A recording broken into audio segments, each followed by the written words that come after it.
Sir, ये जो bill आ रहा है, मिनिस्ट्री ऑफ फिनेंस और नीति आयोग ने 2019 में जब एयरपोर्ट का प्राइवेटाइजेशन हो रहा था, उन्होंने 2019 के बिडिंग प्रोसेस को कहा था कि उसमें बहुत कमियां हैं।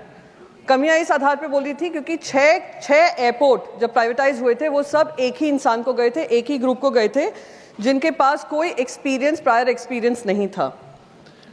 डिपार्टमेंट ऑफ इकोनॉमिक अफेयर्स ने ये कहा था कोई भी प्राइवेट प्लेयर जो प्राइवेटाइजेशन में भागीदारी ले रहा है उसको 2 एयरपोर्ट से ज़्यादा नहीं मिलने चाहिए। पर ये पर्टिकुलर विशेष इंडस्ट्रियलिस्ट को करीब 7 एयरपोर्ट्स मिले थे, जिसमें से 6 एयरपोर्ट्स तो 50 साल के लिए मिले हैं। एक ही एयरपोर्ट फाइनेंशियली वायबल है, बाकी सारे लॉसेज में हैं। और वो कौन है? वो जॉर्ज सोरोस हमें नहीं बताएगा, वो मिनिस्ट्री ऑफ फिनेंस और इन सब से ही पता चल रहा है, वो अदानी एयरपोर्ट्स है। सर, जब वो ये मैक्रो बिल है जहाँ पे हम एयरलाइंस की बात कर रहे हैं, एयरपोर्ट्स की बात कर रहे हैं, इंफ्रास्ट्रक्चर की बात कर रहे हैं, इन्होंने कहा कि 880 एयरक्राफ्ट नए आने वाले हैं।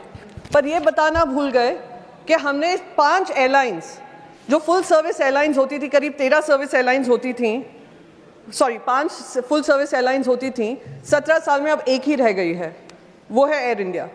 और किसी तरीके का फेयर कंपटीशन जो हम कहते हैं, कोई फेयर कंपटीशन नहीं रह गया है, मोनोपोली या डुओपोली रह गई है। 2 एयरलाइंस पूरे एविएशन सेक्टर को संभाल रही हैं, जिसकी वजह से ये हाई टैरिफ्स जो हम फेस करते हैं वो इसी वजह से फेस करते हैं। ना एयरलाइंस हैं, 880 एयरक्राफ्ट हैं, पर किसके पास मोनोपोली है, डुओपोली है, वो हम सब जानते हैं, वो इंडिगो एयरलाइंस है और एयर इंडिया है। सर, दूसरा जो है कहा जाता है जो टैक्सेस ATF फ्यूल है, 40% जो पैसेंजर फेयर होता है वो जो फ्यूल है उसकी वजह से निर्धारित होता है। उस पे भी जो सारे इनके स्टेट्स हैं, जिस तरीके से उस पे टैक्सेस लगते हैं, उस पे भी किसी तरीके की कार्रवाई नहीं की गई है कि जनता को राहत मिले।